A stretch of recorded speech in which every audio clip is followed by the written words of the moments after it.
നമസ്കാരം. First journal media ന്യൂസിലേക്ക് ഏവർക്കും സ്വാഗതം. പ്രൊഫസർ രഘുരാമൻ നായർ സ്മാരക ഗ്രന്ഥശാലയുടെ ആഭിമുഖ്യത്തിൽ ചിന്നമ്മ മെമ്മോറിയൽ ഹയർ സെക്കൻഡറി സ്കൂളിൽ വായന ദിനം ആഘോഷിച്ചു. പ്രശസ്ത എഴുത്തുകാരൻ ഡോക്ടർ എം ജി ശശിഭൂഷൺ പരിപാടി ഉദ്ഘാടനം ചെയ്തു. അല്ലെങ്കിൽ വായനയുടെ പ്രാധാന്യത്തെപ്പറ്റി എല്ലാം ഓർമ്മിപ്പിക്കാനാണ് ഞാനിവിടെ വന്നിരിക്കുന്നത്. നിങ്ങൾക്കൊക്കെ അറിയാം അതിൻ്റെ പ്രാധാന്യം.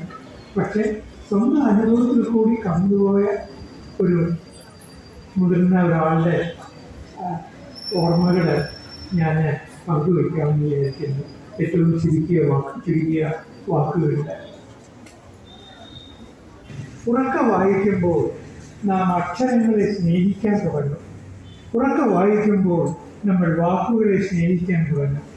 ഉറക്കെ വായിക്കുമ്പോൾ വാക്കുകളിൽ ഒളിപ്പിച്ചു വച്ചിരിക്കുന്ന ആശയങ്ങളുടെ ആ മഹാലോകത്തെക്കുറിച്ച് നാം അറിയാതെ പ്രവേശനം നമുക്ക് ലഭിക്കും.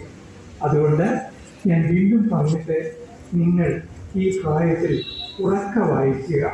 ഇവിടെ ഈ സ്കൂളിന് തിരുവനന്തപുരത്തെ മറ്റൊരു സ്കൂളിലും ഇല്ലാത്തൊരു പ്രത്യേകതയുണ്ടെന്ന്. ഈ സ്കൂളിന് മഹാനായ ഒരു അധ്യാപകൻ്റെ പേരിൽ അദ്ദേഹം ഹൃദയത്തോട് ചേർത്ത് വെച്ചിരുന്ന പുസ്തകങ്ങൾ ഇവിടെ ഭദ്രമായി സൂക്ഷിക്കുന്നുമില്ല.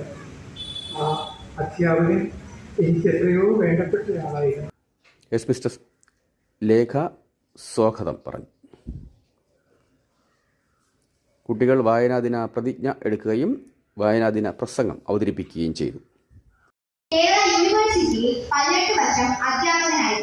കേരളീയ കലയെയും സംസ്കാരത്തെയും കുറിച്ച് നിരവധി ലേഖനങ്ങൾ ഇംഗ്ലീഷിലും മലയാളത്തിലും പ്രസിദ്ധീകരിച്ചിട്ടുണ്ട്. 300 ക്ഷേത്രങ്ങളിലെ ചുവർച്ചിത്രങ്ങൾ.